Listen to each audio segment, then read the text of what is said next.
মির্জা ফখরুল বলেছেন, বাংলাদেশে কেউ মন্ত্রী হওয়ার সঙ্গে সঙ্গে তার মানসিকতা বদলে যায়। চীন সফরে যাচ্ছে জামায়াতের উচ্চ পর্যায়ের প্রতিনিধি দল। অতীতে ক্ষমতাসীনরা মুক্তিযোদ্ধাদের হাতিয়ার হিসেবে ব্যবহার করেছে। আমিনুল হক বলেছেন, যাদের ইউনিয়ন পরিষদ সদস্য হওয়ার যোগ্যতাই নেই তারাই পিআর চায়। এতক্ষণ শুনছিলেন সংবাদ শিরোনাম, এবারে বিস্তারিত। বাংলাদেশে কেউ মন্ত্রী হওয়ার সঙ্গে সঙ্গে তার মানসিকতা বদলে যায় বলে মন্তব্য করেছেন বিএনপি মহাসচিব মির্জা ফখরুল ইসলাম আলমগীর। তিনি বলেন, আমাদের এখানে যেই মন্ত্রী হয়ে গেল সে সম্পূর্ণভাবে ভিন্ন জগতে চলে যায়।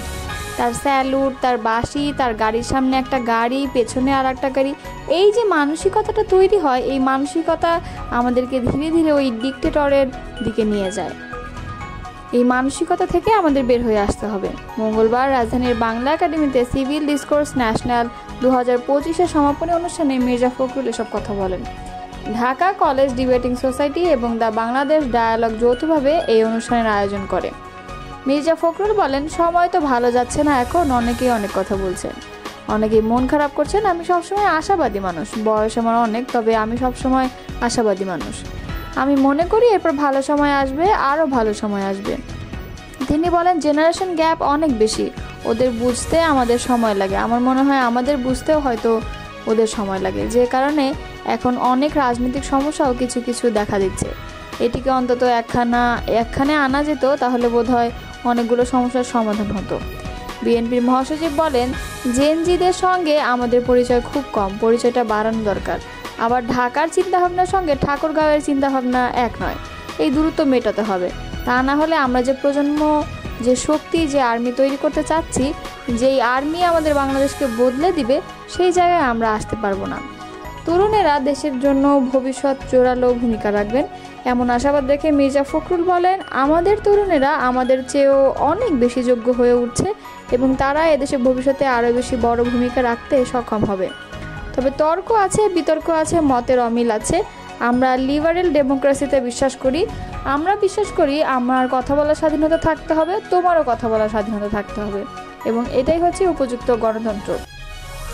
বিতর্ক করার সময় মাননীয় শব্দ পরিহারের অনুরোধ জানিয়ে মির্জা ফখরুল বলেন, আমার একটা আপত্তি আছে, মাননীয় প্রধানমন্ত্রী, মাননীয় স্পিকার কথাটা কি আমরা বাদ দিতে পারি না?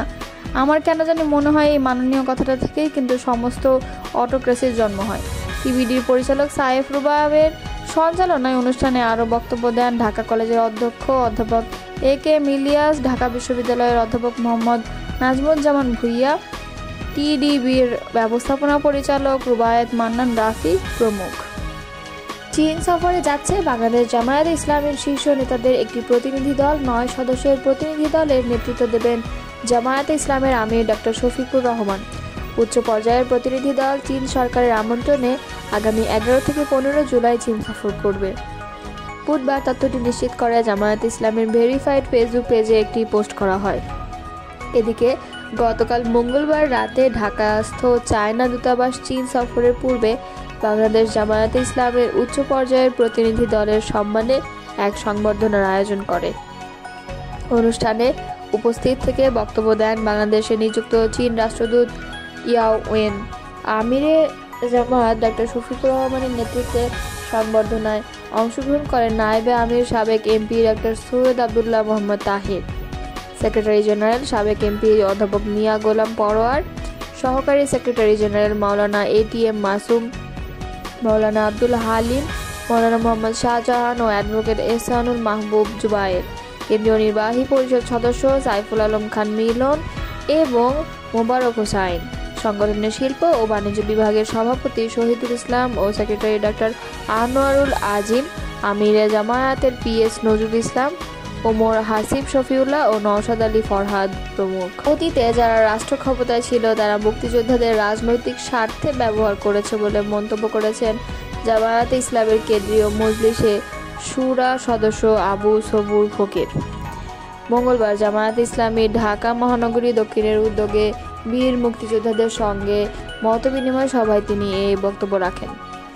মতবিনিময় সভায় প্রধান অতিথির বক্তব্যে আব্দুস সবুর ফকির বলেন, মুক্তিযুদ্ধের সঠিক ইতিহাস নতুন প্রজন্মের সামনে তুলে ধরতে এবং গণতান্ত্রিক সমাজ বিনির্মাণে মুক্তিযোদ্ধাদের ঐক্যবদ্ধ ভূমিকা রাখা এখন সময়ের দাবি। তিনি আরও বলেন, 1971 সালে পূর্ব পাকিস্তান ও পশ্চিম পাকিস্তানের শোষণ বৈষম্যের বিরুদ্ধে স্বাধীনতার যে সংগ্রাম হয়েছিল তা ছিল এক মহত্তম মুক্তিযুদ্ধ। কিন্তু আজও জনগণ স্বাধীনতার প্রকৃত স্বাদ পায়নি, বরং পরাধীনতার শৃঙ্খলে জাতিকে বন্দী করে রাখা হয়েছিল। 2024 জুলাই আগস্টের গণ আন্দোলনের মধ্য দিয়ে জনগণ অবশেষে ফ্যাসিবাদী আওয়ামী লীগ সরকারকে ক্ষমতাচ্যুত করে। এখন জাতি নতুন স্বপ্নের বাংলাদেশ গড়তে চায়। বীর মুক্তিযোদ্ধাদের উদ্দেশ্যে জামায়াতের এক কেন্দ্রীয় নেতা বলেন, আজকের প্রজন্মের জন্য আদর্শ হয়ে উঠতে আমাদের আবারও সামনে আসতে হবে। মুক্তিযুদ্ধের মূল চেতনা, ন্যায়, স্বাধীনতা ও জনগণের অধিকার প্রতিষ্ঠায় আপনাদের ভূমিকা এখন আরও বেশি প্রয়োজন।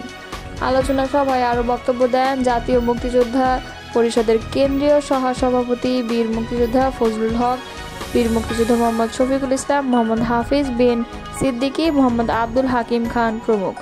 সভা পরিচালনা করেন মহানগরী দক্ষিণ এর অফিস সেক্রেটারি কামরুল আহসান হাসান। অনুষ্ঠানে অন্যদের মধ্যে উপস্থিত ছিলেন বীর মুক্তিযোদ্ধা মোহাম্মদ আতিকুর রহমান, হাফেজ আহসানুল্লাহ, মোহাম্মদ শাহাবুদ্দিন, মোহাম্মদ ইয়াকুব আলী চৌধুরী, একরামুল হক, মোহাম্মদ আব্দুল সোবহান, সাব্বির আহমদ, গাজী আব্দুল জব্বার সহ আরও অনেকেই।